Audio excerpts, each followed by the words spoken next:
2, 1, 2, 4.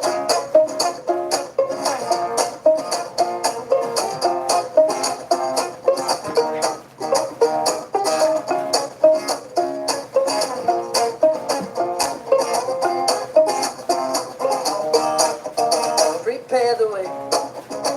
All his people make straight a path.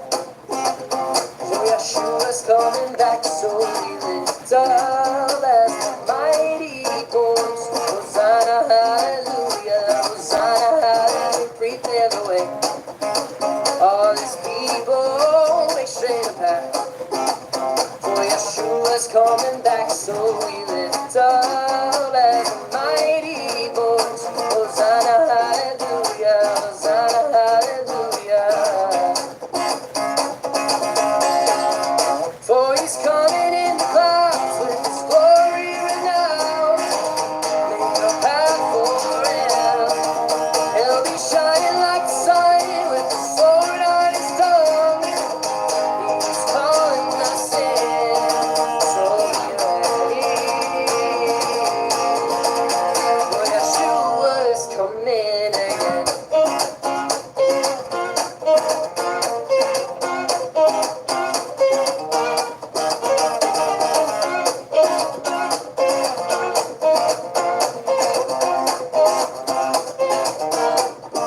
Prepare the way. All his people make straight a path. For Yeshua's coming back, so we lift up as the mighty voice. Hosanna, hallelujah, Hosanna, hallelujah. For he's coming in the clouds with his glory renowned. Make a path for him. He'll be shining like the sun with the sword on his tongue. He is calling us in, so be ready. For Yeshua is coming again.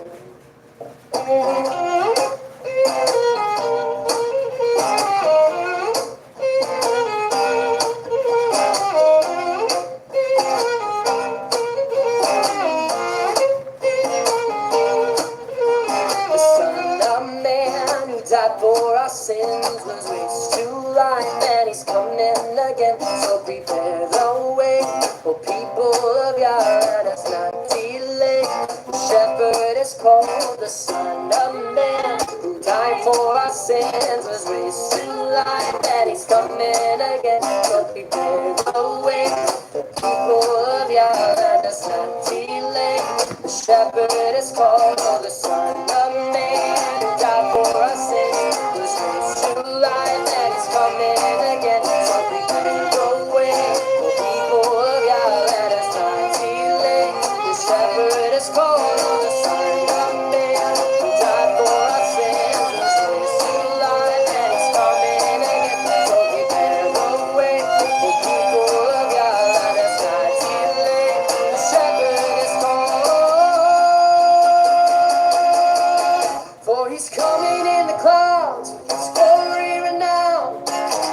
Make a path for him, and he'll be shining like the sun with the sword on his tongue.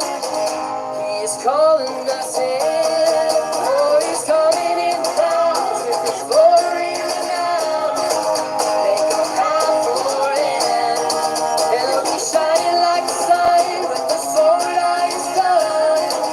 He is calling us in, so be ready. For Yeshua is coming again.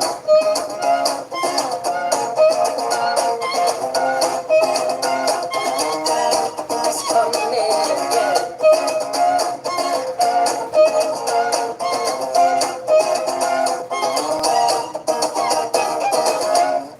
All right, Shabbat Shalom, everybody out there. My name is Jason, I'm Caden. I'm Jaden. I'm Nicole. I'm Eli. and we are the Yahuwah and the Torah channel. And we thank you guys very, very much for taking care of all sorts of things and making it to this table right here at this time. This is a time that we are celebrating a day of rest that our Creator has given to us It is a beautiful, gracious day. It is a benefit to humanity that we don't have to work 24 hours a day, 7 days a week, that our Creator has told us that as a people, as a covenanted people, I would like you guys to keep my day, the seventh day Shabbat. And so here we are. We thank you guys for being a part of our little table here out in the middle of a jungle. And much love to everybody out there. We are the family that believes, based upon the words of scriptures, that the first 5 books of scriptures, Genesis, Exodus, Leviticus, Numbers, and Deuteronomy, are the rule set for life. And it's not something that we have come to this conclusion on by ourselves. It is something that is very, very clear when you read scriptures. And you can't start in scriptures at the end of the book and expect to understand everything about it. It's like trying to read the book War and Peace, which those who know is a ginormous book. You can't start in chapter 15 and just keep on reading, because nothing is going to make sense. The same concept applies when we're talking to scriptures. From the front of the book to the end of the book, our Creator has said that if you would like to be a child of the Most High, if you want to be where I am your Elohim and you are my people, then the way forward are the people who obey the laws, statutes, and commands. And it is with that we have been blessed with a Messiah. We have been given a king. We've been given a sacrifice. We've been given a priest. And we have been given a leader for the kingdom to come. And according to scriptures, there is a world after this. There is a world that is going to be a kingdom that we can possibly all enter into. But as Matthew 7 very clearly says, Messiah says that those who are lawless are sent to hell. He says that he will send them to hell. And those are hard things to understand, because that goes against the concept of Christianity. That goes against once saved, always saved. That goes against these doctrines that we have been fed all of our lives in this so-called world of religion. And there's 41,000 plus different religions out there, my friends, and every single one of them walk contrary to what Scripture says. You do not have a single religion anywhere that is out there that obeys the laws, statutes, and commandments of our Creator, and that has the faith of Messiah Yahushua. Now, for those who do not know who Messiah Yahushua was, the letter J wasn't invented till the year 1524, 1525. There were no J's in Hebrew. There's no J sound anywhere out there. And prior to the year 1611, they had the name of our Messiah as Iesus. So you either have almost Jesus or you have Isis, and neither one of these are the name of the Son of the Most High. Now, some say Yahushua, some say Yeshua, some say Yahshua. I think they're far better than the pagan name that we have been given, and there's only one name under heaven by which man may be saved. So if we can get the name right, or at least get close to it, I think that's a good sign for all of us. But I don't think it's a salvation thing. I don't think if we have the name of our Creator's Son wrong, I don't think we're going to be plagued, because we have a set of laws, statutes, and commandments. And if we are those covenant people, then what the Scripture says is those are the people who are saved. So with that, Jade, or actually Cade, open us up in prayer, please. Father, thank you for this day. We thank you for your Shabbat. Thank you for your day, the day you will bless us with. We thank you for your upcoming festival times as we enter into those, that you count as righteousness for us, for attempting to keep those, for doing what we know how to do to keep those. I ask that your blessings are upon us, that your Ruach is upon us today, that your wisdom to understand, to read the words, that we're able to teach the people that are new to this, that we're able to teach people that are not new to this, that we can find something from your word today. And we ask that everything we do is blessed by you in Yahshua's name. Amen. Okay. All right, Jade. Hear, O Israel, Yahuwah Elohim, Yahuwah is one. You shall love Yahuwah your Elohim with all your heart, with all your being, with all your might. And these words I command you today shall be in your heart, and you shall impress them upon your children, and shall speak of them when you sit in your house, when you walk by the way, when you lie down, and when you rise up. And shall bind them as a sign, as a sign on your hand, and they shall be fronts between your eyes. And you shall write them on the doorposts of your house and on your gates. Okay, so here we are, guys. This is a promise. This is a commandment, and it's a simple enough commandment, but it's the command that a lot of people don't even care that is a commandment, right? We're told, number one, that our Creator is one, and as we go into this, what we're going to do is we're loaded today as far as what we got to read. We're over 100 verses, but I'm going to add more to it because I think this is an important topic that we're going to talk about. And so we're going to jump into from Deuteronomy 6 directly into something that I want to present that we ended up last week, and we've never set somebody outside the assembly quite like we did last week. But we actually did, and it was very weird. But I did not have this ready to present, and so thanks to my little homeboy Eli, he got this and put this together. And I had this before, but it was all based on Sefer Scriptures. And so, Mr. Cole, will you greet all of our brothers and sisters before we get into this? All right, we have Joanna, we have Candy and Ruby, we have Jeremy and Callan. We have Sister Barb. Sorry, that was Kate. We have Nancy, Cain, Body of Messiah. Let's see. Andy and Elizabeth. We have a new name, Rachel Batt. Welcome to you. David Wagner.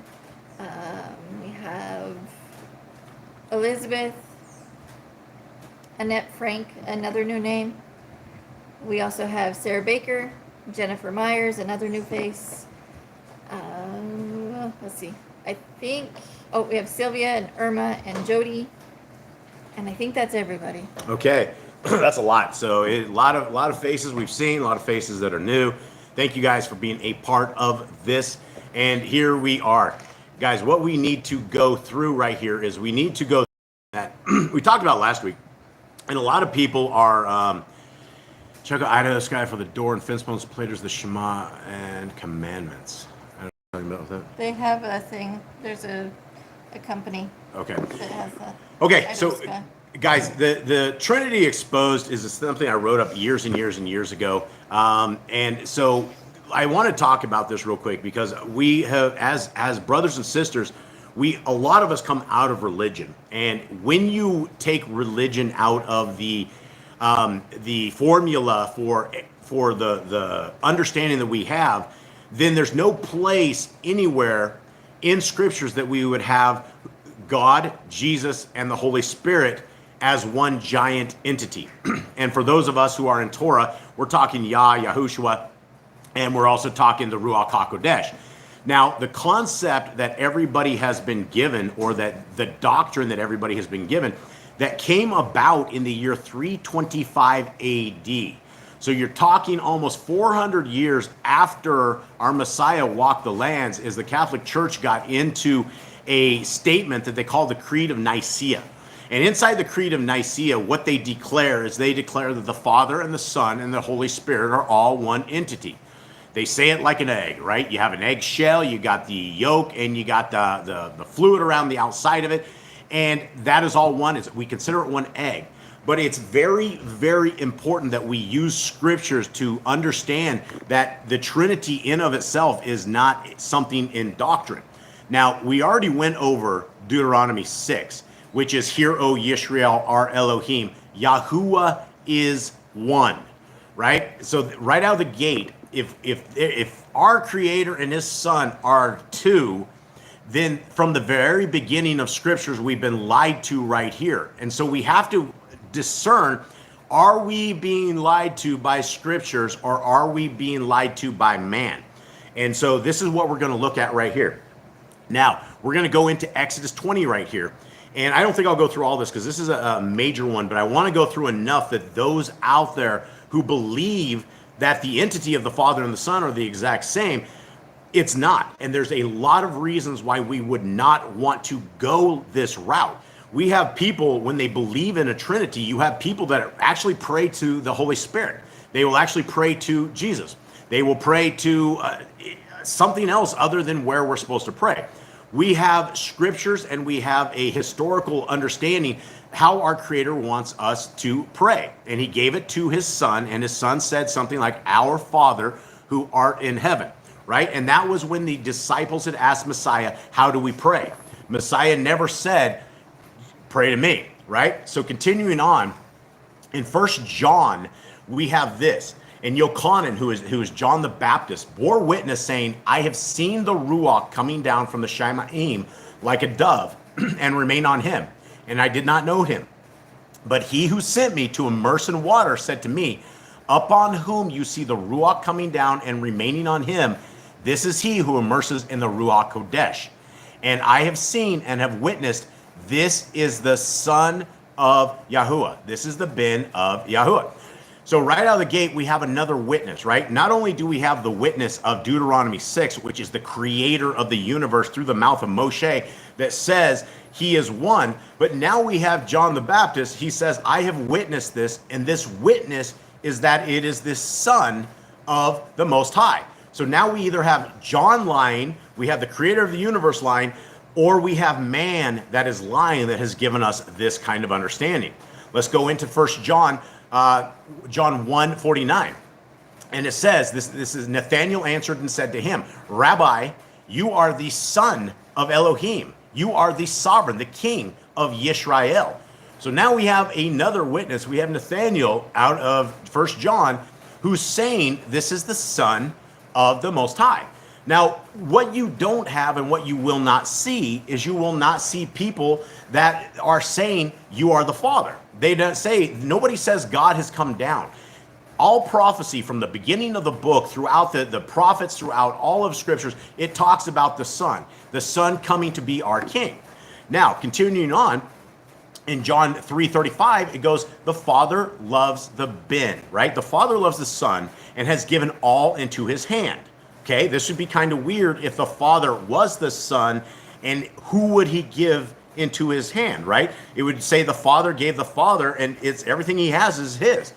But it doesn't say that. This is why we need to very carefully look at scriptures to decipher if the Father and the Son are the exact same people. Continuing on in 36, it says, he who believes in the Son possesses everlasting life, but he who does not obey the Son shall not see life, but the wrath of Elohim remains on him. Now, right here, it talks about Elohim, the wrath of Elohim. If we do not believe in the Son, the Father is going to give us some wrath. Okay, continuing on. We have John 4:34. Messiah Yahushua said to them, my food is to do the desire of him who sent me and to accomplish his work. Now, Messiah would be what you would call a schizophrenic right here, right? If Messiah and his dad were the exact same people, then all of these statements that he's talking about here, they're not going to hold weight, because he said his food is to do the desire of him who sent me. Who sent him, right? His dad, right? It would be something completely different. My food is to do the desire of myself. I sent myself. We have scriptures, and this is what the scriptures say. Continuing on, John 5:17. But Yahushua answered them, my Father works until now, and I work. Okay, clearly, either Messiah is schizophrenic and he thinks he's multiple people when he's not, or the scriptures are correct and the Father works as well as the Son. We're talking a couple different individuals. Now, I'm not going to go too far into this because every bit of scriptures, this goes on for pages and pages and pages, because scriptures very, very clearly, without a shadow of a doubt, never says the Father and the Son are the same individuals. Now, this is John 5:18. Because of this, then the Yahudim were seeking all the more to kill him, because not only was he breaking the Shabbat, but he also called Elohim his own father. Now, this is where they said making himself equal to Elohim. This is their viewpoint, right? He never said he was the Father. Their claim is that he made himself equal to the Father, and Messiah never says that. He never says that at all.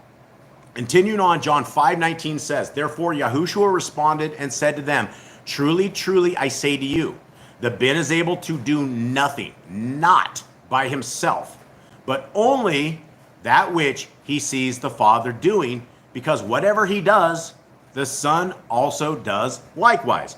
Okay, again, we're the same dilemma, the same problem, conundrum right here, that if the Father and the Son are the same individuals, then somebody's either completely crazy or man is completely crazy, because they have told us this and somehow we believe it. John 5:20, for the Father loves the Son and shows him all that he himself does, and greater works than these he is going to show him. in order that you marvel, right? So we have English language that is talking about he and him and you and we, things of this nature. Let's go over two more, and then we will go into our regular reading. John 5:21. For as the Father raises the dead and makes alive, even so the Son makes alive whom he wants. This does not say the Father and the Son are the same individuals. In fact, it's very, very clear as well. Last verse, let's go over this, and maybe we'll do this every Shabbat and just try to catch those that we can in this. John 5:23, that all should value the Son even as they value the Father. He who does not value the Son does not value the Father who sent him. Okay, this is very, right? I mean, does anyone, chat, is there anybody that disputes this, right? We have this right here. It is one of these things. So I guess we do have a new name, Babette Clemens. She says John 10:30. John 10:30. What do we got? That's probably in there, I think. John 10:30 is probably going to go in there, but you know what? We'll just go right here. Let's go to John 10:30. All right, let's take a look, guys. So book, and we're right here. John 10:30. Yeah. 10:30. Okay. Let us go. 10:30. Again, the Yahudim picked. Okay. I and the Father are one. Okay. This is absolutely beautiful. Thank you. This is actually one of these. These are one of these verses, right? That everybody goes to. There's like 5 Christian verses that everybody go to. This is one of them. Let's talk about this. Let's look at this in context, right? Let's start at 26.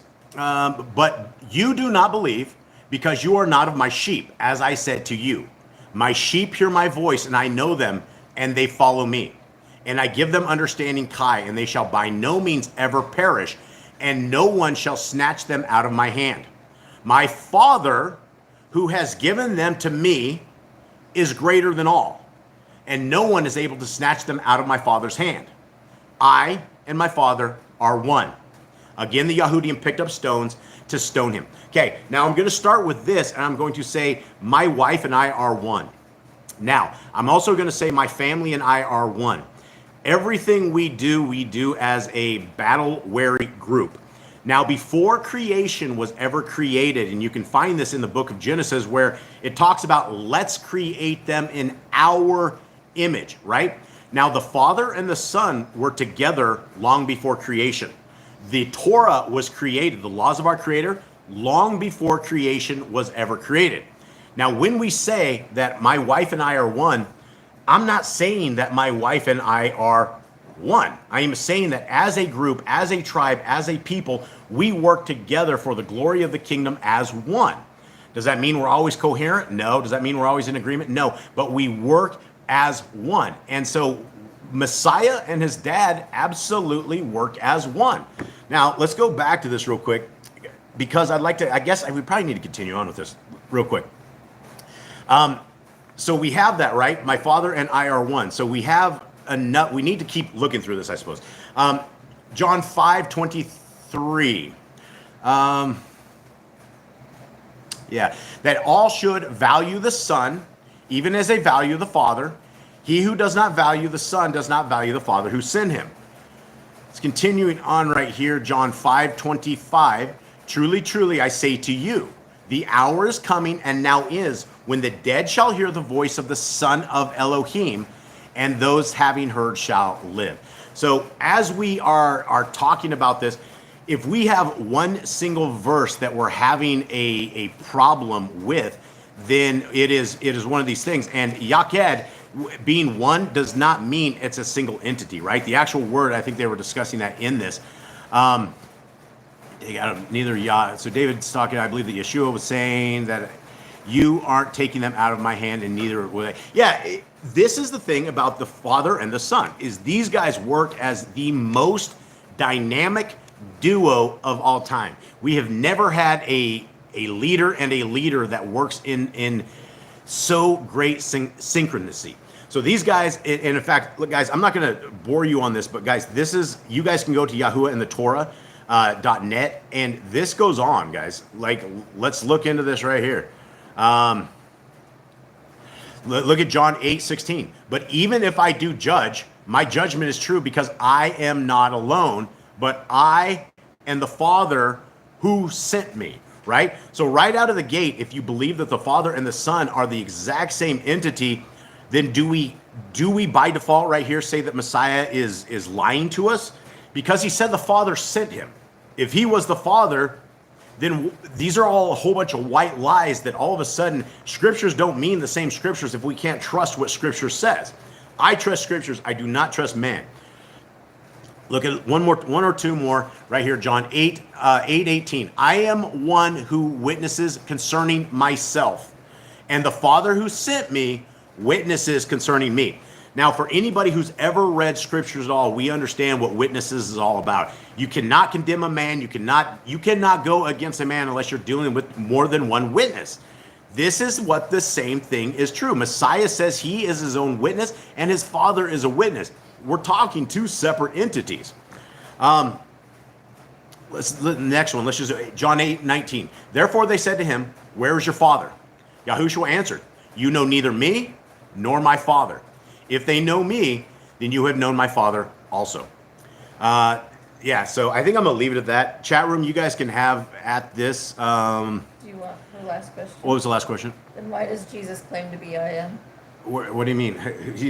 Messiah never ever claims to be the... Are you talking about the garden? When Yeshua's in the garden and they come and get him? And I don't know. Which one is it? And they said, which one of you is Yehoshua of Nazareth? And he goes, I am. Yeah, so Is that what we're talking about? I don't know, but scoot in so everybody can hear you, man. You're like too far out. This table's gotten a little bigger. Yeah, so there's no place in scriptures anywhere that it is. So here, let me put this over there and see if you guys can understand this. Jaden, are you my son? I am. You are? I am. Did you just say you're God? No. Did you say you're Elohim Most High? No. Why not? I just asked you if you're my son, and you said I am. That means that I You're am not your saying son. you're my God. You're not God? No. Oh, you're just saying that you're my son. Yes. Okay. So there we go. A little bit of an example based upon that. All right. So let us get into the thing that we do every Shabbat, which is our laws, statutes, and commandments of our Creator. And these are things that are super exciting. These are things that are the unbondage. If you're looking at something that will make your life completely free, that will make your world free, that will change your entire journey in this world, these are it. These laws, statutes, and commandments. Okay, so guys, and this is actually what we're doing right here is we are filling a Deuteronomy 6:4 commandment, which says we need to write this on our heart, on our mind, and our soul. And so let us begin right here. Commandment 1. Be fruitful. Multiply. Replenish the earth. Subdue it, have dominion over the fish, fowl, and every living creature. They are bearing, and every tree is for food. Men and women should build their own families. Master sin. Every clean moving thing that lives shall be food for you. Do not eat the blood. Walk before me and be perfect. Guard Yahuwah's covenant, laws, statutes, and commandments. Every male shall be circumcised at 8 days old. Teach your children the commands and guard the way of Yahuwah. Remember Yahuwah's name for all generations. Keep the Passover. Keep the feast of unleavened bread, festival of Matzah. There is one Torah for the stranger and one for the Hebrew. Sanctify all firstborn to Yahuwah. There are no mighty ones before Yahuwah. You shall not make graven images. Do not bring Yahuwah's name to naught. Keep the Shabbat. Do not honor your parents. Do not kill. Do not break wedlock. Do not steal. Do not make false accusations against your neighbor. Do not covet anything of your neighbors.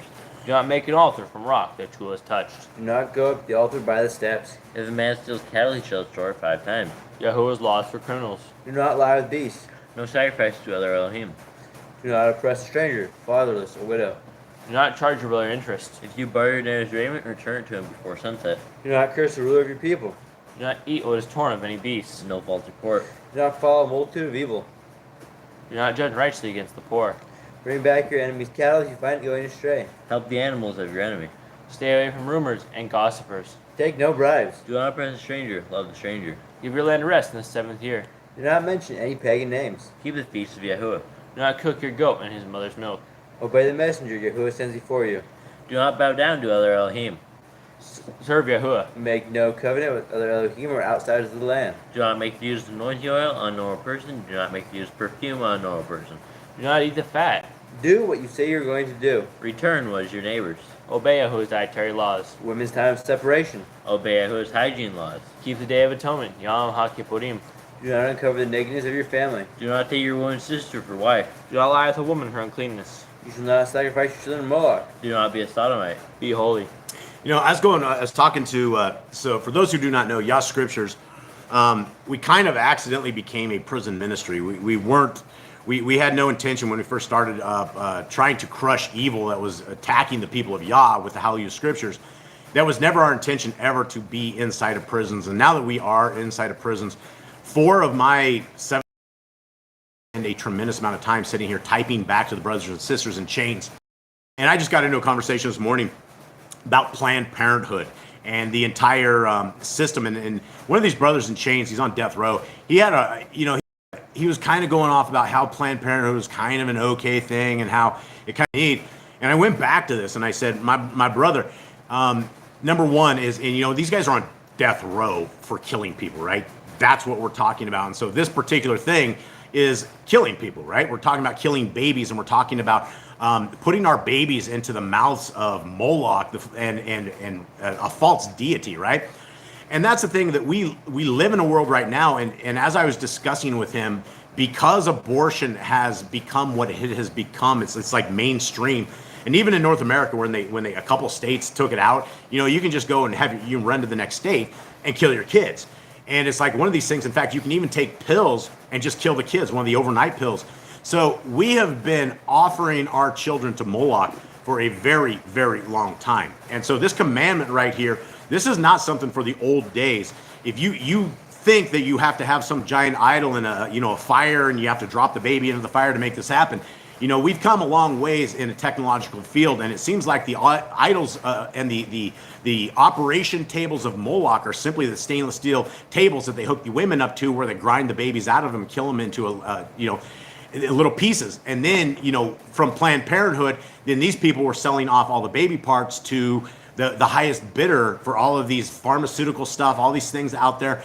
And it's one of those things, most people don't realize this. And I mean, I'm sure abortion's been talked about forever, but that is offering your children up to Moloch. That is breaking a commandment. It doesn't matter who it is, where it is. There's never an okay time to offer your child up to Moloch.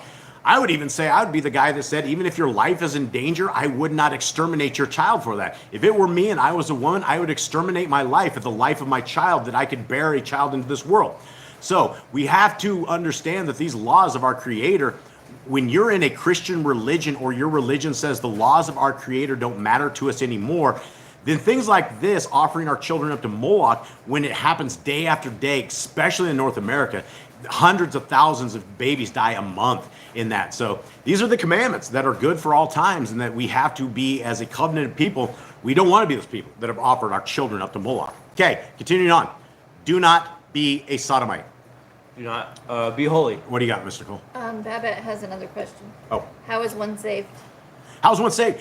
That's very amazing, because that is the same thing that I've had brothers and sisters in chains that write me, and they say, where is salvation? And I point them to Revelation 14:12. I won't be able to find my place back here, but I'm going to go to Revelation 14:12 anyway. I'm going here. See, I love the live readings, because we can all blast off, go over here. This is where I believe that you can find what salvation is, right?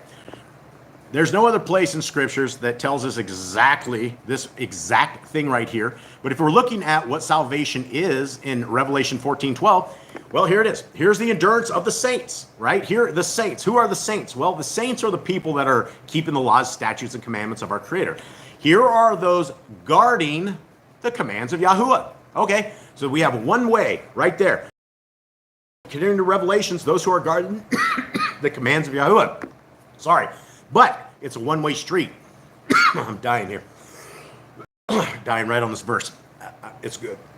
Hold on, taking a drink. Okay. So we have those who are guarding the commands, and then we have the belief of Yahushua. So right out of the gate, it's the commandment keepers and those who have the faith of our Messiah. Now, why is the faith of Messiah important? Well, number one is Messiah is our king. He's our priest. He's our sacrifice. He's our friend. He's our brother. Those are all things that he said. He's like, how do you know who my brothers and sisters and mother are? Messiah says those who are guarding the commands of Yahuwah. Now, it's a two-way street. And this is the amazing thing, where we're talking to our brothers and sisters in chains. Here, go ahead and find me back on the Torah while I'm talking, please. when I'm talking to our brothers and sisters in chains, I have literally, in the last 3 weeks, we have brothers who are on death row who have done extraordinarily evil things. They hated religion. I just sit there and talk to them just a little bit. These guys are so open to scriptures, and people are so open to when you can show them a different thing than religion. All of us have been so indoctrinated to these religions. We have these Jehovah's Witnesses come knocking on our door. You got the Mormons tapping everywhere. You got all these people that believe that they have found the way to salvation, and not a single one of them will ever tell you that there's value in these laws, statutes, and commandments. So, sis, or brother, whoever was talking about that, what I believe salvation is walking according to the laws, statutes, and commandments of our Creator, which we are reading right here. And we have the faith of Messiah Yahushua, and we put his words to use, because his words are the same as his dad's. He reiterates everything his dad said. Okay, let's continue on, fellas. Anyone? Do not reap the corners of your field, or you shall not glean your vineyard. Do not deal falsely or defraud your neighbor. Do not lie or be a liar. Pay your workers for the day's wage they are due. Do not harm the disabled. And this, I gotta break in, guys. This is gonna be a long one here. Do not harm the disabled. I was talking to dear old mom. Dear old mom is a hardcore Christian all her life and everything like that. For the first time, I think ever, and I did send her. We sent her a Yah Scriptures, and she looks at it, and I talked to her. I said, Mom, there's a couple of commands here that, as a Christian, if things like don't harm the disabled, that we're supposed to take care of them. It's very dangerous. These are laws that, as Christians or as anyone in religion, we don't know this, because we put no value on the first 5 books of scriptures, and we put 100% value on the words of Rabbi Shaul. Now, before everyone starts beating me down for saying Rabbi Shaul, I'm not endorsing Rabbi Shaul. That is what he went by. He was a rabbi of the time. I'm not calling him rabbi. He's just a man. And the thing is, when we are taking the words of just a man and making it doctrine, and we're not holding any value to the words that our Creator has said to us by the words of Moshe, then we are not walking according to what he says we should walk. Okay, continuing on. Do not endanger your neighbor. Do not hate your brother. Rebuke your neighbor for his sin. Love your neighbor as yourself. Do not divert your cattle. Do not mingle their seed. Do not mingle linen and wool. Do not lie with a taken woman. Do not eat the fruit of the tree for 3 years. Do not practice sorcery. Do not round your beard or the corners of your head. Do not cut yourself for the dead. Do not get tattoos. Do not prostitute your daughter. Do not defile your temple. Do not consult the medium. Respect your elders. Have correct weights and measures. Do not walk in the manners of the nations. Keep the feast of first fruit, Shavuot, Omer Count, Pentecost. Keep the feast of trumpets, Yom Torah. Keep the feast of coat, Shemini Atzeret. If you blaspheme the name of Yahuwah, you shall be put to death. If you kill your neighbor's animal, you must give him another. Repay injury for injury. Honor the Obel, the Jubilee year. Confess your sins to Yahuwah and repay who you have trespassed against. The law of being a Nazir. Wear easy on the 4 corners of your garments. The law is whoever touches a corpse. Follow Yahuwah's law of inheritance. The Torah of keeping your oath to Yahuwah. Do not add or take away from the word. Okay, very important, guys. Deuteronomy 4:2. If any of our indoctrination that we have at all, say for instance, you believe that you should be worshiping on the sun day, Sol Victus, the day of the sun, we shouldn't, right? There's nowhere, anywhere in scriptures, from the front of the book to the end of the book, there's nowhere, even if you think you're worshiping on the Lord's day, even if you think that somehow the 7th day has been changed to another day because somehow you believe that Messiah rose on that day and so that day is now your Sabbath, that is the indoctrination of religion. So if we are doing this, if we are worshiping on the wrong day, if we have any of these indoctrinations that are of men, let's say, for instance, we think that all food has been made clean. We have Leviticus 11 that is a dietary guideline law. So if we believe all food has been made clean, then we have added to the word of our Creator, and we have done just that. Okay, continuing on. One thing that I talk about to my kids all the time, and sometimes they have a really, really hard time doing this. Sometimes I have a very, very hard time doing this. Sometimes us as a collective, we have a hard time doing this because we're humans and we do very human things that is not kingdom people ready. Guard your soul. Guys, very simple command, but how do you guard your soul? Well, you don't guard it by being in a religion. You guard it by looking at the laws, statutes, and commandments of our Creator and keeping them part of your life, keeping them part of everything that you do. So you won't guard your soul by worshiping on a Sunday. You're not guarding your soul by eating pig. You're not guarding your soul by hanging out with the Gentiles who are doing all sorts of worldly evil stuff. continue on. You have something? Babette has another question. Hi, Babette. So if you want to follow the Torah, are you okay with stoning people and having laws for slaves? Yes, absolutely. I would totally stone people. I would, if somebody did evil, I would take them outside the city gates and I would kill them. This is the world we are supposed to live in. Do we live in this world? No. Will you go to jail for stoning people outside the city gates? Yes. Do we live under a law-based world and society? No. But in the kingdom to come, if you want to be a part of the people of our Creator, and there's evil in our midst, people are going to pick up rocks and they're going to chuck them at people, right? That is what it is. I would absolutely love to live under a Torah-based society where everyone is based in Torah. There would be no more issues like we have right now, right? The world would not be there like it is. So I know that's a harsh answer to that, but I absolutely would. I would be the people that pick up the rocks and get rid of that and try to keep our communities as clean and close to Torah as possible. Okay, continue on. Learn to fear Yahuwah. You shall love Yahuwah with all your heart. Bind the laws, put your hand in the front between your eyes. Write the laws on your doorpost. Do not tempt Yahuwah. Do what is right and good in the sight of Yahuwah. Okay, let's go back real quick. Do not tempt Yahuwah. I got to touch on this, right? When we're eating pig, we're tempting Yahuwah. When we worship on the wrong day, we're tempting Yahuwah. When we're not in covenant, we're tempting Yahuwah, right? If we want to be a covenant people, our Creator walks in a certain way. He walks in a certain fashion. His people walk in a certain way, in a certain fashion. And it's sad because everybody from back in the days, the reason the northern tribes and the southern tribes all went into captivity is because they did not keep the laws, statutes, and commandments. They tempted Yahuwah, right? It didn't matter which king they were. They could never get rid of their Asherah poles. They could never get rid of their high places. They could never get rid of the sins of Yisrael. And here we are today. More than likely, a lot of us are the northern tribe of Yisrael because the northern tribes of Israel never came back. And so when they didn't come back from captivity, and in the end days, especially Hebrews 8, a lot of people the Christians will take Hebrews 8 and go, look right there, this is us. Hebrews 8 doesn't have a house of Gentile, and it definitely doesn't have a house of Christian. It doesn't have any other house. It has two houses.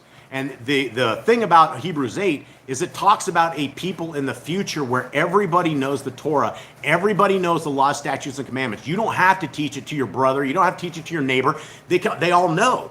That's just what the world is supposed to be like, and that's what the kingdom journey is going to be like, guys. When Messiah Yahushua brings us all over to the Mount Zion and to the city of Elohim that comes out of that, everybody's going to be a Torah keeper. None of this is going to be a surprise. If you make it to the kingdom, it's going to be people that are Torah keeping and that have the faith of Messiah Yahushua. Okay, continuing on. Do what is right and good in the sight of Yahuwah. Do not be afraid of your enemies. Remember Yahuwah. Circumcise your heart. Live Yahuwah. Swear by his name. Destroy graven images. Do not make an idol of Yahuwah as the pagans do their Elohim. Rejoice in all Yahuwah has blessed you with. Do what is right and good in your own eyes. No, Wait, you're not. Do Whoa. Hold on. Gentile what? Do not do what is right in your own eyes. Thank you. Do not hearken the words of the false prophets. Do not make any boldness between your eyes for the dead. You shall not eat any abominable thing. You shall give to a stranger clean food that died of itself, but you shall not eat of it. Give tithe of your increase of seed year by year. Laws the end of the 7-year lease. Do not borrow from the nations. Do not harden your heart nor shut your hand from the poor. Guard month one of Yahuwah's calendar. Yeah, okay. So Jeremy's exactly right. Stoning people not only saved that person, but saved others as well when death is a punishment. Guys, here's something that everybody needs to understand. When it sounds extremely harsh, that yes, I would pick up the rocks and I would chuck them at people who are breaking Torah.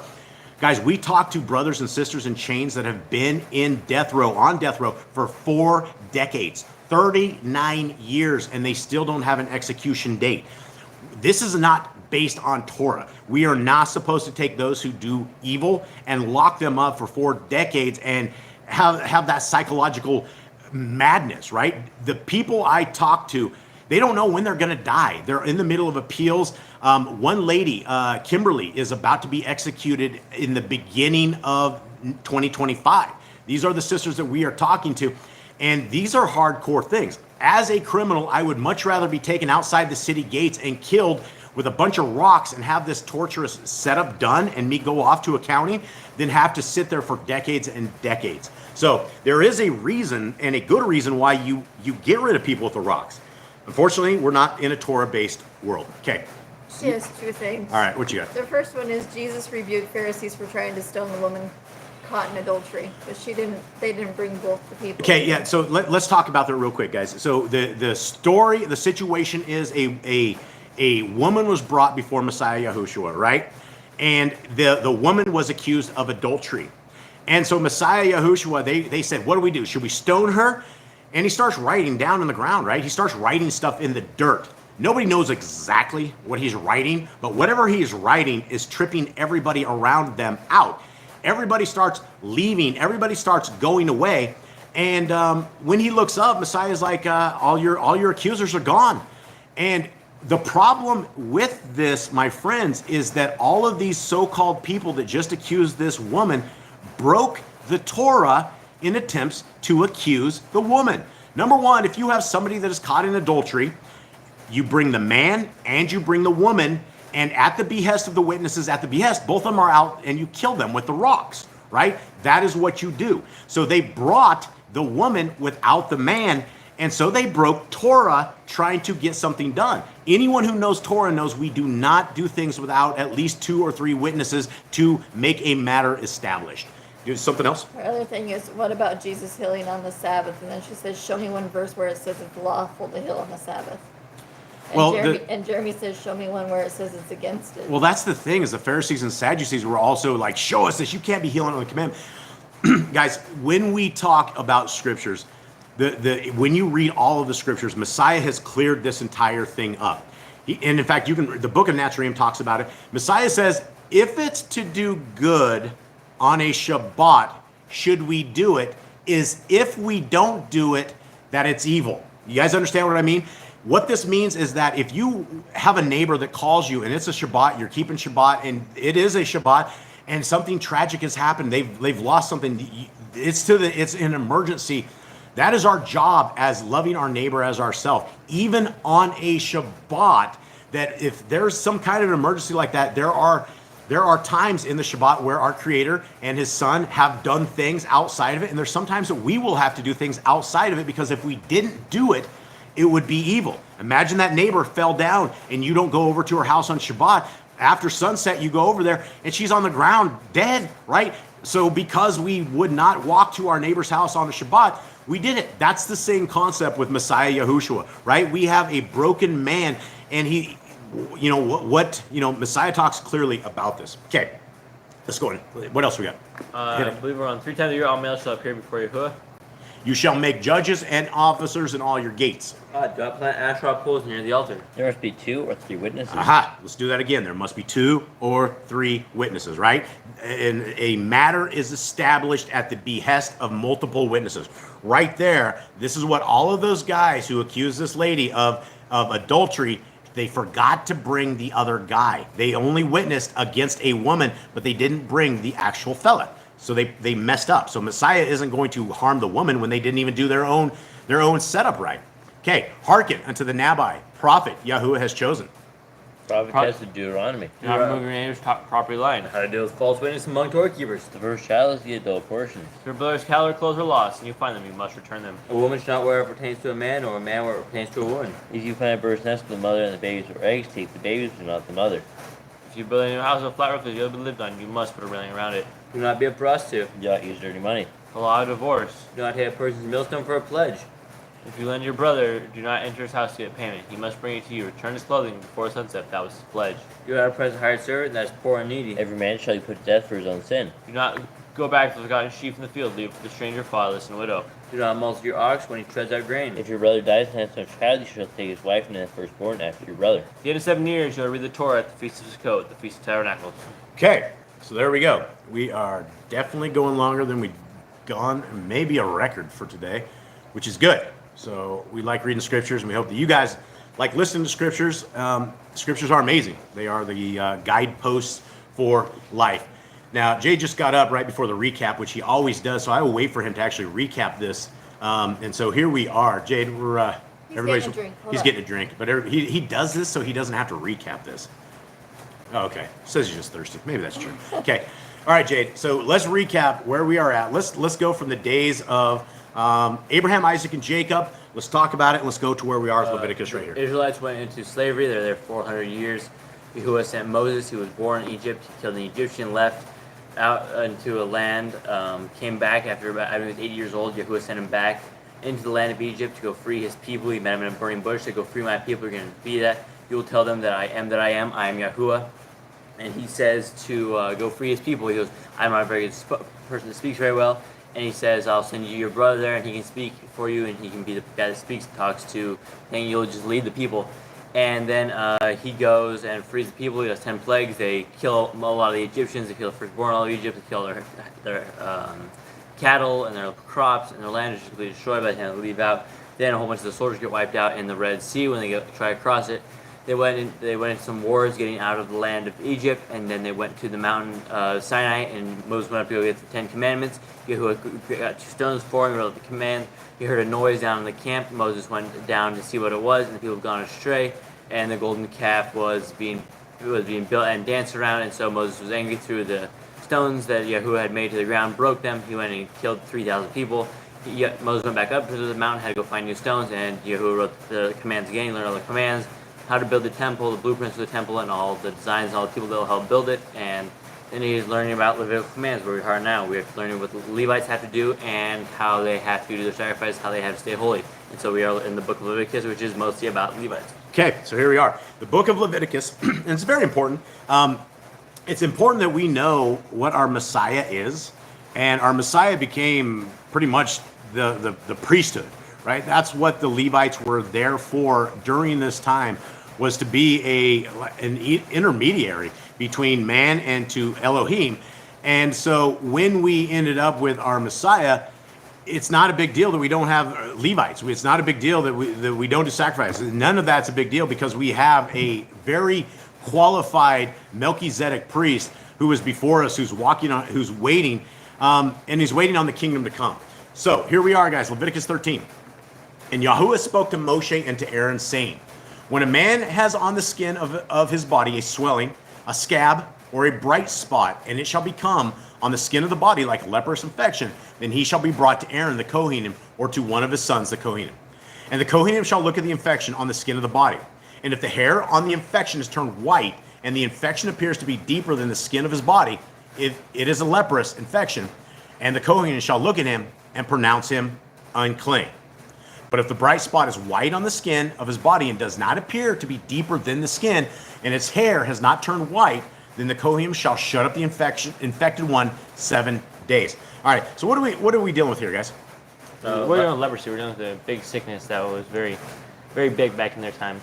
Yeah, it's very big. But what are the Kohanim acting as here? Doctors, physicians. Yeah, absolutely. This is the doctors of the days.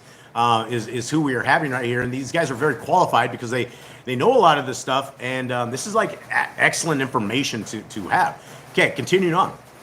6.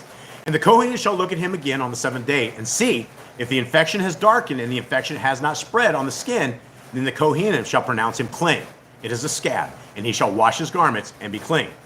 But if the scab spreads further over the skin, after he has been seen by the Kohanim for his cleansing, he shall be seen by the Kohanim again. And the Kohanim shall look and see. If the scab is spread on the skin, and the Kohanim shall pronounce him unclean, it is leprosy. When the infection of leprosy is on a man, then he shall be brought to the Kohanim. And the Kohanim shall look and see. If the swelling on the skin is white, and it has turned the hair white, and there is a spot of raw flesh in the swelling, it is an old leprosy on the skin of his body, and the Kohanim shall pronounce him unclean. He does not shut him up, for he is unclean. And if leprosy breaks out all over the skin, and the leprosy shall cover all the skin of the infected one from his head to his foot, wherever the Kohanim looks, then the Kohanim shall look and see. If the leprosy hasn't covered all his body, he shall pronounce the infected one clean. It has all turned white. He is clean. But the day raw flesh appears on him, he is unclean.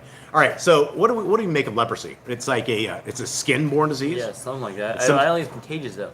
I don't think it's contagious unless people touch it, right? That's the thing, is you have the Kohanim here, but we know it's contagious because people were shifted outside the camp, right? Well, I think they're unclean because like pussing on blood, so you can't like touch it. That's unclean. It makes you unclean. Yeah, I don't know if leprosy is contagious. Anyone in the chat know if leprosy is actually contagious? There's a lot of stuff. I won't get into it because I think we're about to read into this. I don't know if it's This is okay. 15. And the Kohen shall look at the raw flesh and pronounce him to be unclean. The raw flesh is unclean, it is leprosy. Or when the raw flesh changes and turns white again, he shall come to the Kohen. Sister Barb says, yes, it is contagious. It is contagious. Yeah. Okay. So, yeah, that's obviously something that you want to do. The thing was here, as far as being contagious, it must not be contagious enough that you can't look at it or something of the sort, right? It's probably something that if you, if you have flesh hanging off of you and it's all pussy and all sorts of stuff, you're obviously probably going to mess up with other folks. So probably something you don't want to have. 17. And the Kohen shall look at him and see. If the infection is turned white, then the Kohen shall pronounce the infected one clean, he is clean. And when the body has a boil in the skin, and it is healed, and in the place of the boil there comes a white swelling or a bright spot, reddish white, then it shall be seen by the Kohen.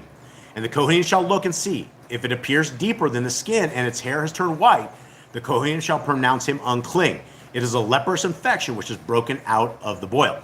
So I think the hair turning white is, I think, like it's dead, like that particular follicle is dead, is what I would imagine they're seeing. And so can you imagine that if you guys were way back in the day and you wake up in the morning, you see some like flesh on you, and all of a sudden it's like your life and everything you know is going to be completely changed. You're on your way to see the priest, right? You got to see what this is. Yeah. 21. So Irma Googled it.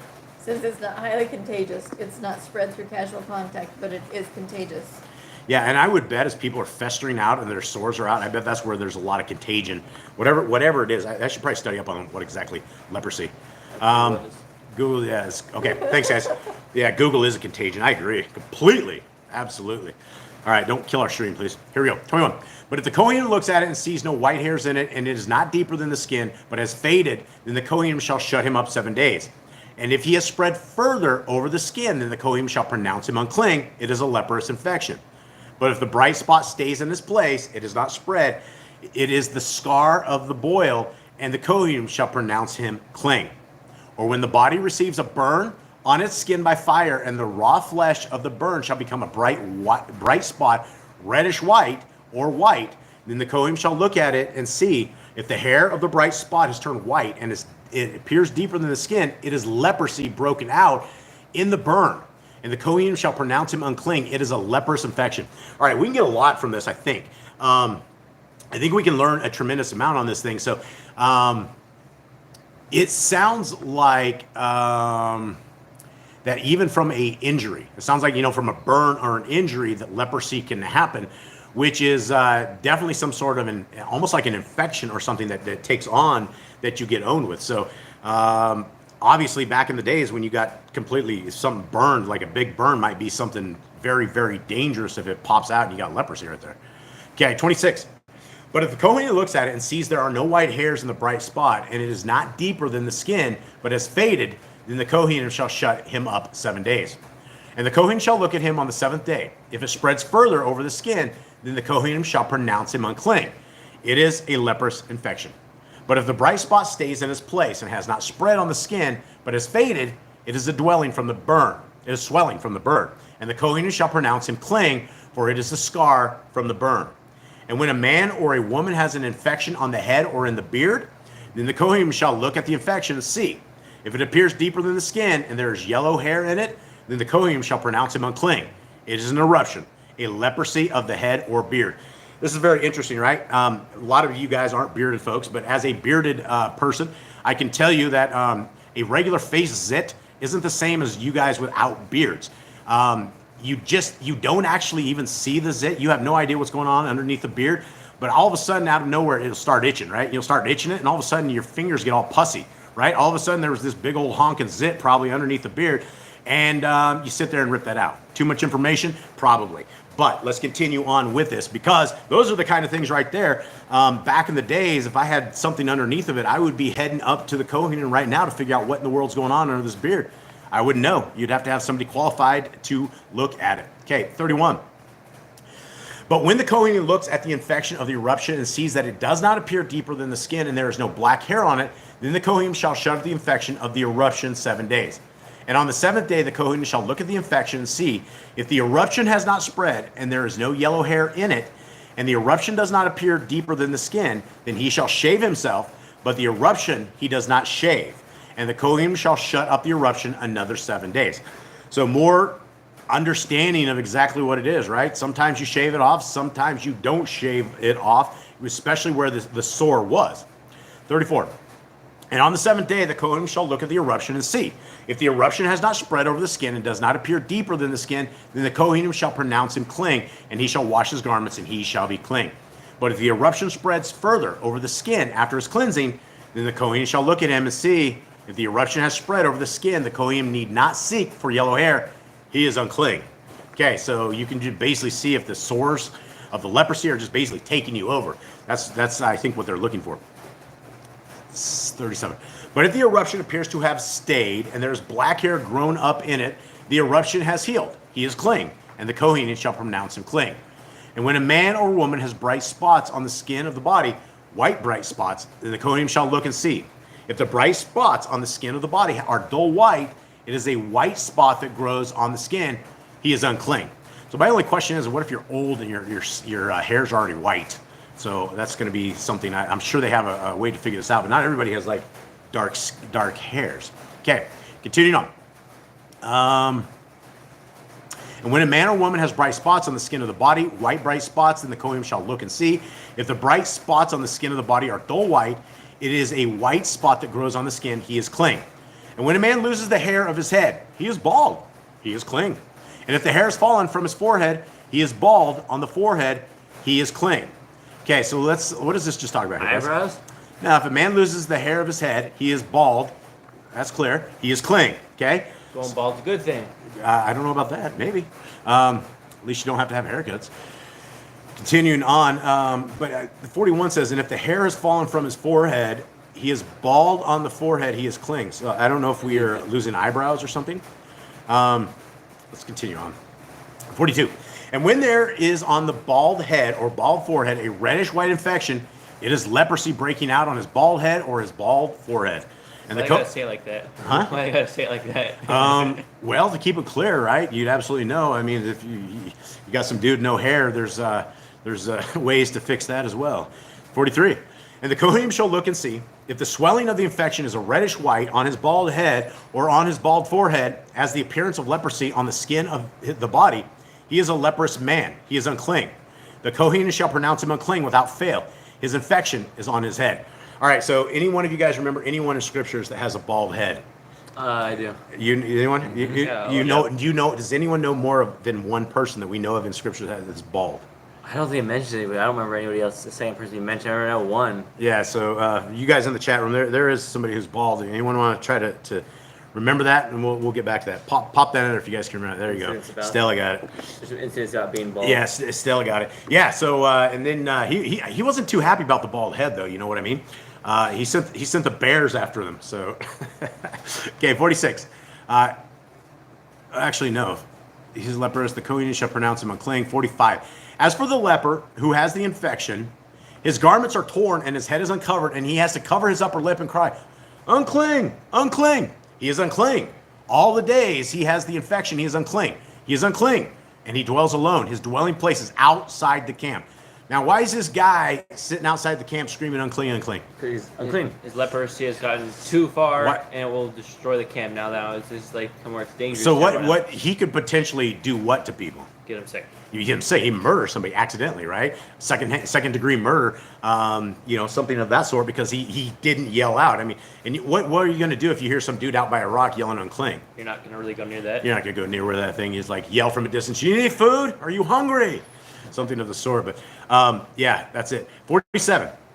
And when a garment has an infection of leprosy in it, in a woolen garment or a linen garment or a warp or in the weft of linen or wool or in leather or in any leather work, and the infection shall be greenish or reddish in the garment or in the leather or in the warp or in the weft or in any leather object, it is an infection of leprosy and shall be shown to the Kohen.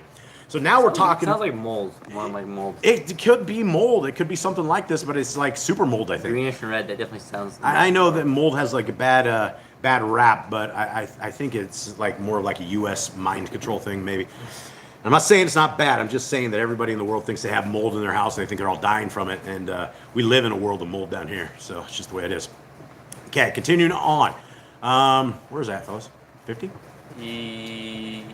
Yeah, I think so. 49. Okay, yeah, so basically, from what we understand in scriptures, this leprosy can be moved to stuff, right? Your clothes get infected with it. We also know from, I don't know if it says in this chapter, but we know the house can be infected with it as well. Okay, 50.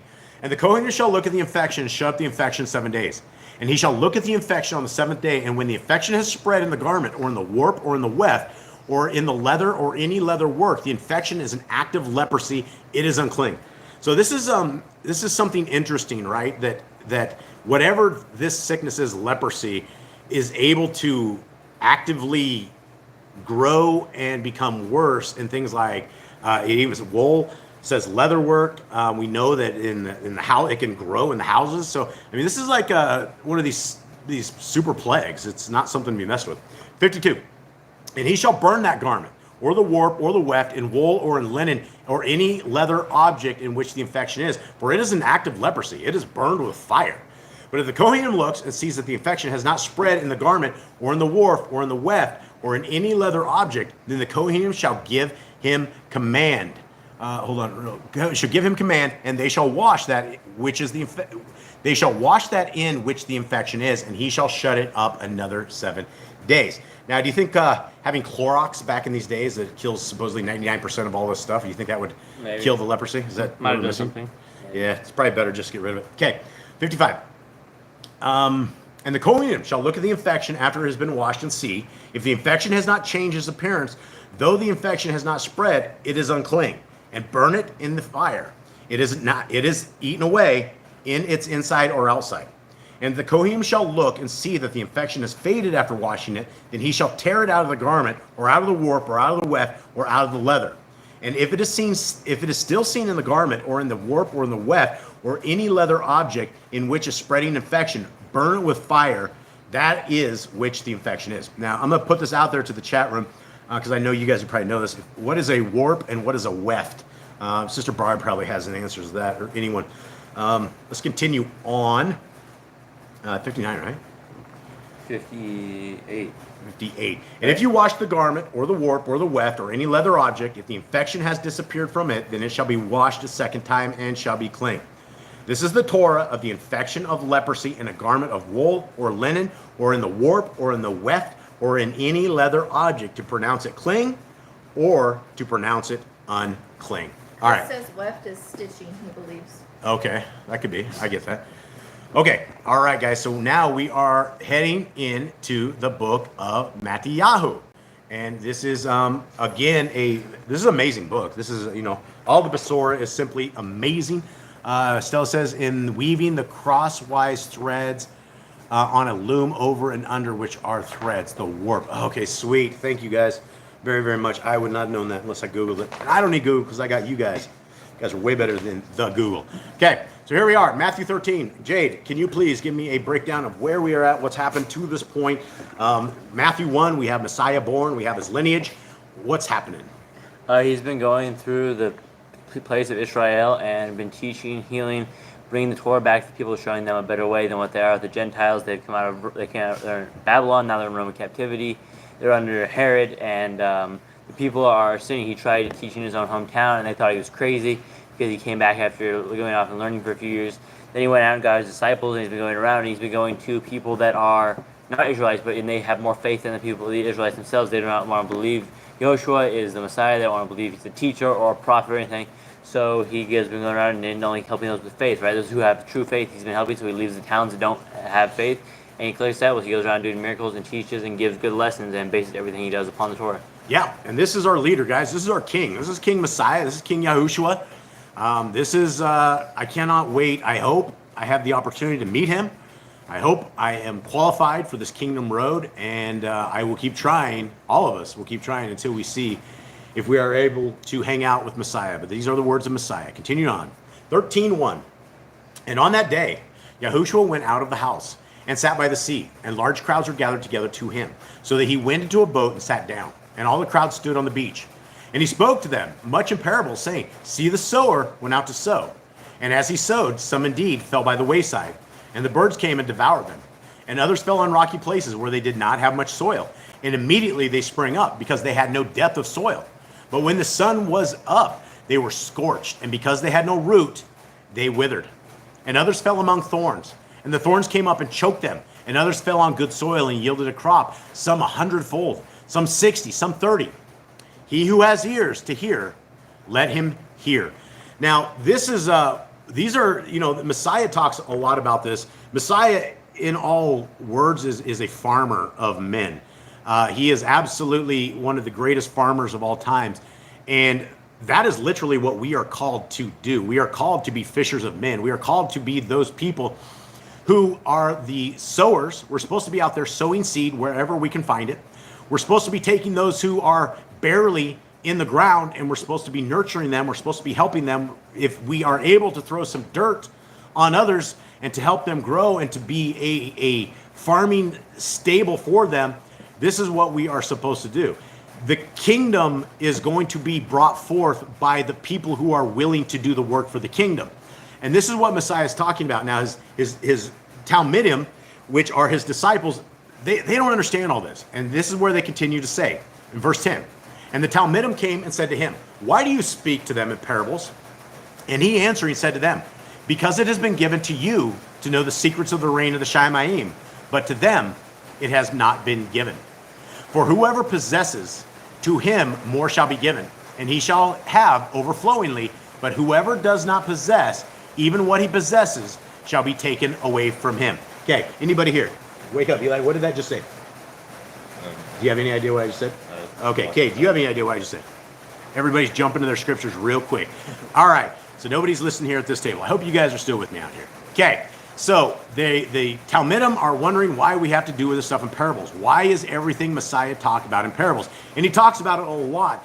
And they're the same parable Messiah uses over and over and over. And in fact, in the book of the Nazarene, he talks about these guys telling them, his disciples, he says, I want you to tell the same parables over and over and over. It doesn't matter how you tell them as long as the point is the exact same. And so when he's telling parables, he's telling things that some people will be able to understand, some people won't be able to understand. And so this is why we have to teach for the crowd. Some crowds are not straight Torah keepers. Most crowds aren't Torah keepers. This is why when I talk, I also say Jesus Christ, even though I don't use Jesus Christ, because that's not his name. But if I didn't use that, then we have 3 billion people out there when I say Yahushua that would have no idea what I'm even saying. And we can explain it over and over and over, but everybody's been indoctrinated with the wrong name. So sometimes you have to teach in ways that people are able to understand. So I've had people that will pick up rocks and chuck them at me because I say things like Rabbi Paul, Rabbi Shaul, or I say things like Jesus the Christ. But it's simply to trying to get others to understand what I'm even talking about. Okay, continuing on. 12. Did I do 12? I'm not asking you to. 13. Okay, 13. Because of this, I speak to them in parables. Messiah saying, because seeing they do not see, and hearing they do not hear, nor do they understand. You guys, these are the same things that all of us get to see out there, especially anybody who's on YouTube that's trying to teach the Christians. It doesn't matter what you say. You would literally have to say something in a parable that people walk away with and think about, because if you tell them the laws are good and that Messiah didn't come to make all food clean, all of a sudden they'll shut down. But if you can put stuff in kind of a parable and get the people thinking about it, and you continue on with it, then we're working the farm, we're working the kingdom road. 14. And in them, the Nebuah of Yeshayahu, so the prophecy of Isaiah, is completely filled, which says, hearing you shall hear, and by no means understand, and seeing you shall see, and by no means perceive. For the heart of this people has become thickened, and their ears are hard of hearing, and their eyes they have closed, lest they should see with their eyes and hear with their ears, lest they should understand with their heart and turn back, and I heal them. Okay, what is he saying here, anyone? So basically, the people he had. Did their ears really close and their eyes go dim? What is he talking But about? it's like a Christian. Spiritually, right? That they are unable to see it, and we have an entire world of this. That the thing about indoctrination, think about the Christian religion, is people get angry. When you mess with their indoctrination, even though it's not part of scriptures, they do not care because that's all of the understanding that they have.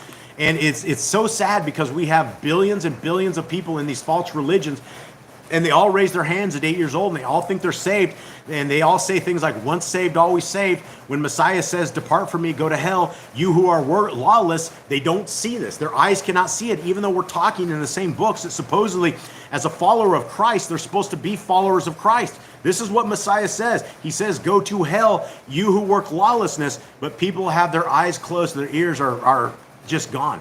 Okay, 16. And blessed, Baruch, are your eyes because they see, and your ears because they hear. For I truly say to you that many Nebiim and righteous ones long to see what you see and did not see it, and to hear what you hear and did not hear it. You then hear the parable of the sower. When anyone hears the word of the rain and does not understand it, then the wicked one comes and snatches away what was sown in the heart. This is that sown by the wayside. Now, what Messiah is doing right here is he is explaining to his disciples what the entire parable was talking about, right? And so we have seed that goes out there, and Messiah says when people hear the word of the rain and they don't understand it, then the wicked one comes and snatches away that was sown in their heart. Now, how does the wicked one snatch this away, what was sown in their heart? Well, a lot of us don't have a Torah-based life. A lot of us will go home and turn on the TV, the television programming, and we will become indoctrinated with things that are demonic, satanic, and unmorally complete, right? If you are looking at some of the grossest, most evil stuff that we have ever seen, it's flipping that TV on. Do you want to know what a derelict parent looks like? A derelict parent looked like me. I sat my kids down in front of that stupid TV programming, and that was their babysitter. And had I not found Torah much later on in life, by now I don't know where they would all be, because that's what happens. And so that's how things are snatched away from us, right? All these things, problems in our life come by, and all of a sudden we're not thinking about scriptures anymore. We're not thinking about protecting our soul. We're thinking about how to pay our taxes, right? Something of the sort. Now, continuing on. We're talking about, this is what was sown by the wayside, and that's sown on rocky places. This is he who hears the word and immediately receives it with joy, yet he has no root in himself, but is short-lived. And when pressure or persecution arises because of the word, immediately he stumbles. Guys, we see this all the time. I see this in the prison ministry. I see this on the guys on death row. I don't know those guys who all of a sudden, like, you know what, I'm down with the Torah. They've known religion all their life. I don't know if these guys are the people that the root has been, the seed has been put on rocky places, which is why when these guys start seeking Torah, that is where this mission with Yah Scriptures begins, because we're writing these guys, right? We're constantly writing these guys. 88 cents is what it costs us to write these guys for a one-way trip from them to write us back. It's 88 cents. And we're dropping $21 all the time. It's every day or so, it's another 21 bucks trying to get enough stamps to write these guys. But we're trying to make sure that when these guys hear the word and they receive it with joy, which a lot of them are, even on death row, that it doesn't fall onto deaf ears. 21 says, yet he has no root in himself. This is the people that got it, but it's short-lived. And when pressures or persecution arises because of the word, immediately he stumbles or we stumbles. 22. And that sown among the thorns is he who hears the word, and the worry of this age and the deceit of riches choke the word, and it becomes fruitless. Again, right? The devil has a tremendous amount of ways to make sure that the people who should be Torah keepers never become Torah keepers. There's so many different things, right? And it clearly talks about those, the riches, those in the deceit of riches choke the word, right? How easy is it for those who are poor and broke to make the Shamayim, and how hard is it for a rich man? It's easier for a rich man to make it through the eye of the gates of the city than it is for them to enter into the Shamayim. 23. We're talking about the seed right here. And that sown on the good soil is he who hears the word and understands it, who indeed bears the fruit and yields, some 100-fold, some 60, and some 30. And guys, this is the incredible thing. Again, I bring this about to my brothers and sisters in chains, because there's a couple of brothers in chains who they're on fire for Yah, for his Torah, for Messiah Yahushua. There's guys in prisons that literally run a prison ministry themselves as inmates themselves. And that's what we've been looking for. And we're looking for those that we can find to be good farmers. And then all of a sudden the good farmers are in there inside of the darkness, and they're sitting there trying to show light to these people that have never seen light. And so some of these guys who we have talked to, they take off. They start telling other people. We have another brother in there who's about to be paroled. His name is Larry Bronner. And that guy has sent so many people. He's really old. He's really, really old. He's been in there most of his life. And people come in. We have scriptures that are given because of Larry and his ministry.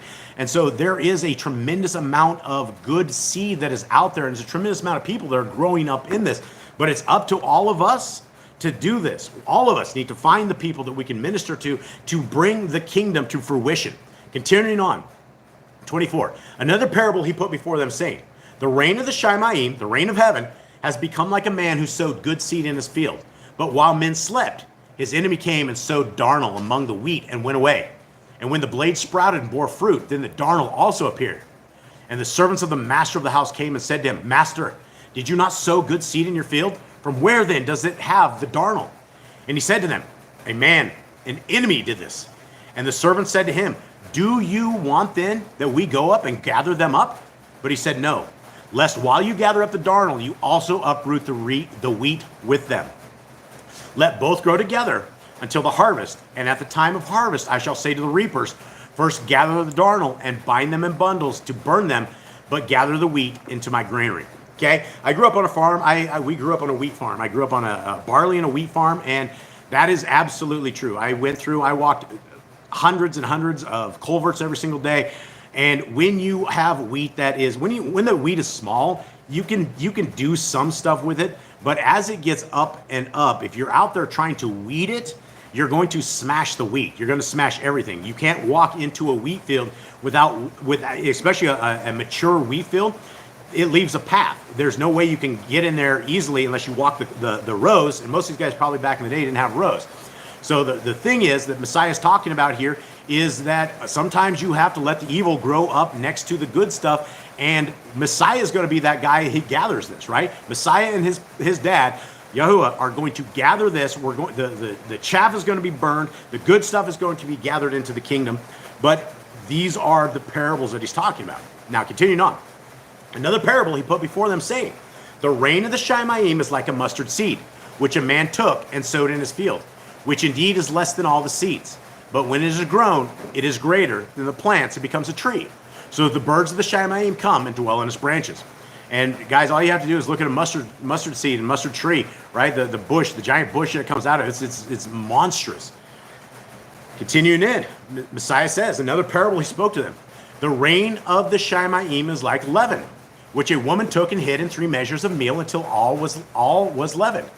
Yahushua said all this to the crowds in parables, and he did not speak to them without a parable, so that what was spoken by the Nabai might be filled, saying, I shall open my mouth in parables.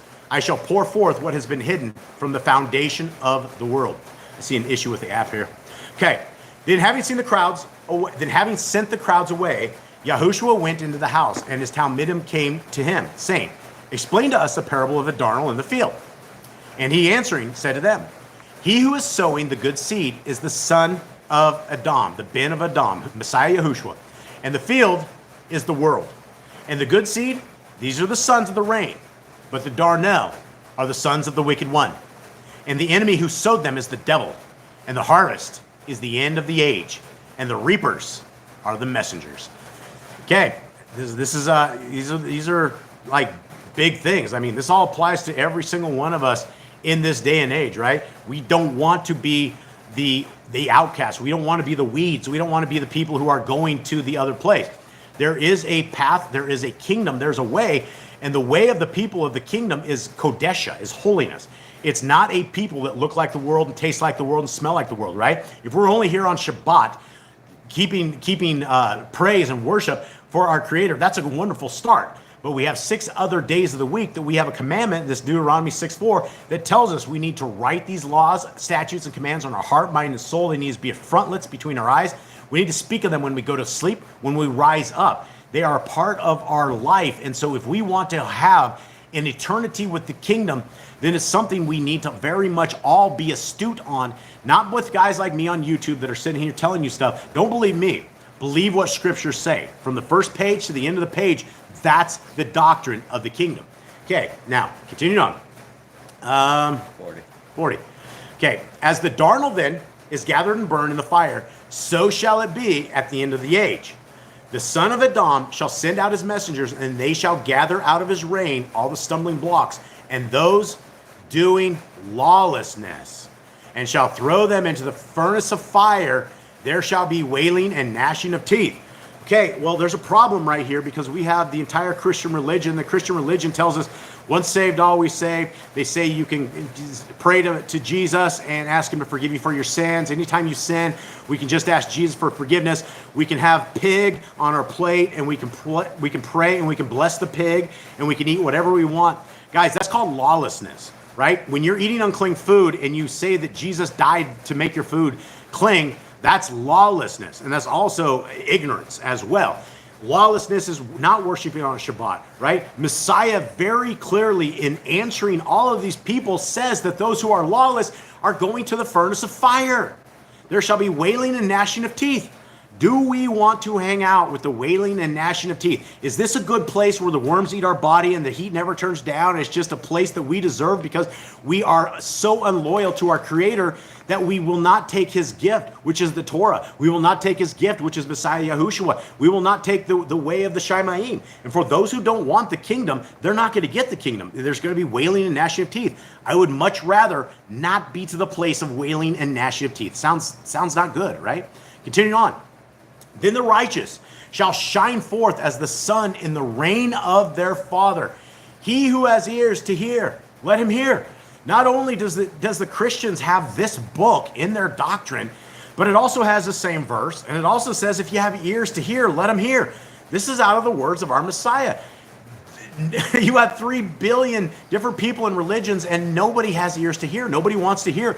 If you guys are hearing this, you guys are the minority. You guys are the people that our Creator has opened your eyes. And this is why we need to praise him more. We need to thank him more, that we're not stuck in the rest of this world. The world's a filthy place. The world's a disgusting place. There's some sick stuff in this world. And when we are walking with Torah, we avoid a tremendous amount of it. But if you don't know Torah, you're not going to avoid anything. You're going to walk right into it, and you're going to go, well, I didn't know I shouldn't drink blood. I didn't know I shouldn't eat fat. I worship on a Sunday. I thought this is what it said, even though the Torah says over and over and over, we have a commandment to keep. Now, continuing on. Where are we at, Phyllis? I think 44. Yeah. 44. Again, the reign of the Shaimaim is like treasure hidden in a field, which a man having found it hid, and for joy over it, he goes and sells all that he has and buys that field. Okay? Guys, this is the joy of the Torah, right? Once we realize that there is a path forward, that there is a kingdom to come, that there is a leader, a Messiah who is a strong, courageous, incredible leader who is awaiting a certain people, and there will be a second Exodus, that's joy, right? We're not going to have to live forever in this horrible, horrible world. And even I'm talking beyond death, right? This world that we live in sucks. The people around us they're evil, and they're okay with being evil, and the world is getting darker and darker and darker every single day, and really there are just not a lot of people that are on fire for the kingdom, and this is our home. I don't know why we can't be on fire for it. 45. Again, the reign of the Shaimaim is like a man, a merchant seeking fine pearls, who when he had found one pearl of great price went and sold all that he had and bought it. Again, the reign of the Shaimaim is like a dragnet that was thrown into the sea and gathered some of every kind, which when it was filled, they drew to shore, and they sat down and gathered the good into containers, but threw the rotten away. Thus shall it be at the end of the age. The messenger shall come forth and separate the wicked out of the midst of the righteous, and shall throw them into the furnace of fire. There shall be wailing and gnashing of teeth. Okay, so guys, Messiah's talking about the end days. All of what he's talking about right here is basically them coming to get us, right? They're going to throw a giant net in there. The bad are going to be thrown away. They're going to harvest what it is. The bad is going to be burned. This is what it is. We have a choice right now. Will we seek the kingdom road, or will we seek the way of Hasatan? Continuing on, 51.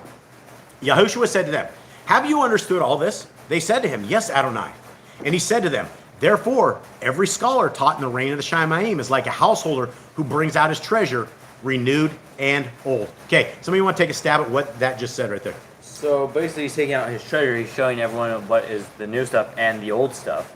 But so it's like he is scholar of the Shamayim. So scholars, everybody who's schooled, right? Everybody who's schooled and is taught in the reign of the Shamayim is like a householder who brings out his treasure, renewed and old, right? If we are understanding, if there is a true understanding of what the Shamayim, what the heavens are going to be like, that is gold, right? That is the absolute thing. Because you have even in the Christian religion, you have like cable channels called TBS, like Trinity Broadcasting Network. It's the 24/7 TBS. And they will sit there and they will have people going to heaven all day long. Call this number and pray with them, and everybody's out, right? The entire church of Satan is all of these TBS, the entire church of Satan, right? Satan's biggest thing is that he got everybody to say the laws of our Creator are gone, that they don't matter to us anymore. And so nobody has any value on them.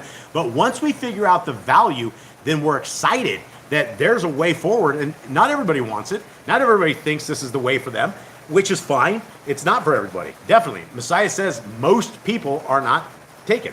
Okay. 53. And it came to be when Yahushua had ended these parables that he left there. And when he had come to his own country, he taught them in their congregation, so that they were astonished and said, where did this one get this wisdom and miracles? Is this not the son of the carpenter? Is not his mother called Miriam, and his brothers Yaakov and Yosef and Shimon and Yehuda? And his sisters, are they not all with us? Where then did this one get all this? And they stumbled at him. But Yahushua said to them, a prophet, a Nabi, is not unappreciated except in his own country and in his own house. And he did not do many miracles there because of their unbelief. So right out of the gate, guys, that is amazing. We have Babette in there telling us we are completely wrong. So anyway, let us continue on, guys. The Kingdom Road is simply amazing. It is something that is there for all of us if we will choose to keep it. And it's also there for us if we choose not to keep it.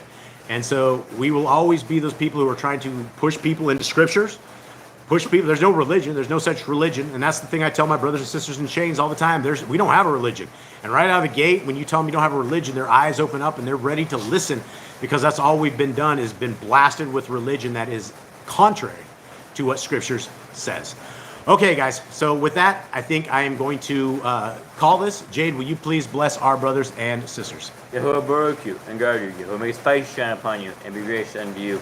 He will lift his face upon you and give you peace. And they shall put my name upon the children of Israel, and I myself shall baruch them. Okay, everybody. We love you all. We hope you have a wonderful day. Thanks for hanging out with us. Let's rend the heavens.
Don't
All right, everybody. May Yahweh bless you and keep you. May his light forever shine on you. May you forever be a part of the Torah kingdom to roll.